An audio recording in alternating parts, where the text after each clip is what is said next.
బనకచెర్ల ప్రాజెక్టుపై పూర్తి వివరాలను ఆధారాలతో సహా వెల్లడించేందుకు కాంగ్రెస్ రెడీ అయింది. ఈ నెల 30న ప్రజాభవన్తో బనకచెర్ల ప్రాజెక్టుపై వివరణాత్మక ప్రదర్శన ఉంటుందన్నారు మంత్రి ఉత్తమ్. బీఆర్ఎస్ పాలనలో రూపొందించిన బనకచెర్ల ప్రాజెక్టుపై ఆధారాలు వెల్లడిస్తామని చెప్పారు. బనకచెర్ల ప్రాజెక్టు ఆంధ్రప్రదేశ్ చర్యపై వివరాలు అందిస్తామన్నారు.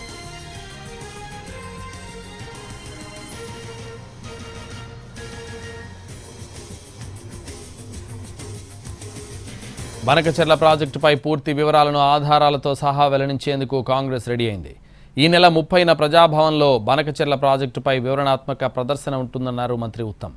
ఇదే విషయానికి సంబంధించి మరింత సమాచారం మా ప్రతినిధి సుధీర్ లైవ్లో అందిస్తారు. సుధీర్, ఏపీ ప్రభుత్వం నిర్మిస్తున్న బనకచెర్లకు సంబంధించి తెలంగాణ ఇప్పటికే తెలంగాణ ప్రభుత్వం పూర్తిగా బనకచెర్ల ప్రాజెక్టును వ్యతిరేకిస్తూ వస్తుంది. ఈ విషయానికి సంబంధించి ఇటీవల కేంద్ర జలవనరుల శాఖ మంత్రి దగ్గరికి వెళ్లి కంప్లైంట్ కూడా చేసింది ముఖ్యమంత్రి రేవంత్ రెడ్డి. అదేవిధంగా ఇరిగేషన్ శాఖ మంత్రి ఉత్తమ్ కుమార్ రెడ్డి, ఇతర నేతలంతా కూడా వెళ్లి కేంద్ర మంత్రిని కలిసి ఫిర్యాదు చేశారు. ఈ విషయంలో ఎట్టి పరిస్థితుల్లో వెనక్కి తగ్గేది లేదని చెప్పేసి చెప్తూనే అవసరమైతే దీని మీద న్యాయస్థానాన్ని కూడా ఆశ్రయించేందుకు తెలంగాణ ప్రభుత్వం సిద్ధమైంది. ఈ విషయానికి సంబంధించి ఈ రోజు జలసౌధలో అధికారులతోటి నీటిపారుదల శాఖ ఉన్నతాధికారులతోటి మంత్రి ఉత్తమ్ కుమార్ రెడ్డి సమీక్ష సమావేశం నిర్వహించారు. అయితే జూన్ 30వ తేదీన ప్రజాభవన్ లో సాయంత్రం 3 గంటల సమయంలో ప్రజాప్రతినిధులకు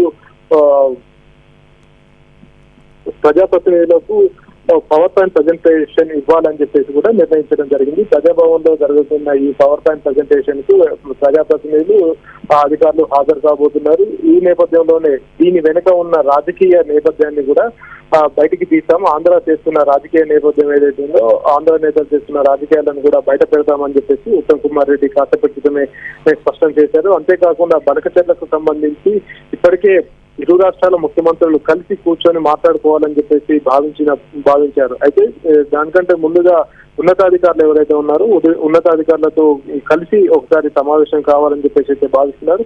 ఒకవైపు సమీక్ష సమావేశాలు చర్చలు జరుగుతూ ఉన్నాయి, మరొక వైపు న్యాయస్థానాలను కూడా ఆశ్రయించాలని చెప్పేసి భావిస్తున్నారు. ఎట్టి పరిస్థితుల్లో బనకచెర్ల విషయంలో వెనక్కి తగ్గబోమని, ఏపీ నిర్మిస్తున్న ఈ బనకచెర్ల ప్రాజెక్టు వల్ల తెలంగాణ ప్రయోజనాలు దెబ్బతింటాయని చెప్పేసి తెలంగాణ ప్రభుత్వం చెప్తూ వస్తుంది. ఈ విషయానికి సంబంధించి కేంద్రాన్ని ఎప్పటికప్పుడు అప్రమత్తం చేస్తూనే ఉంటాం. ఎట్టి పరిస్థితుల్లో కూడా బనకచెర్లకు ఏ రకమైన అనుమతులు కూడా ఇవ్వద్దని చెప్పేసి కూడా కోరుతామని చెప్పేసి కూడా మంత్రి ఉత్తమ్ కుమార్ రెడ్డి స్పష్టం చేశారు.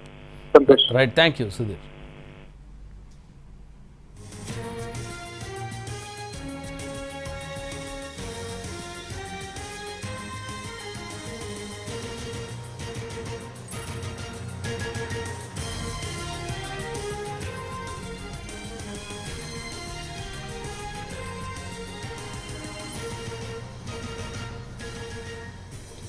బనకచెర్ల ప్రాజెక్టుపై పూర్తి వివరాలను ఆధారాలతో సహా వెల్లడించేందుకు కాంగ్రెస్ రెడీ అయింది.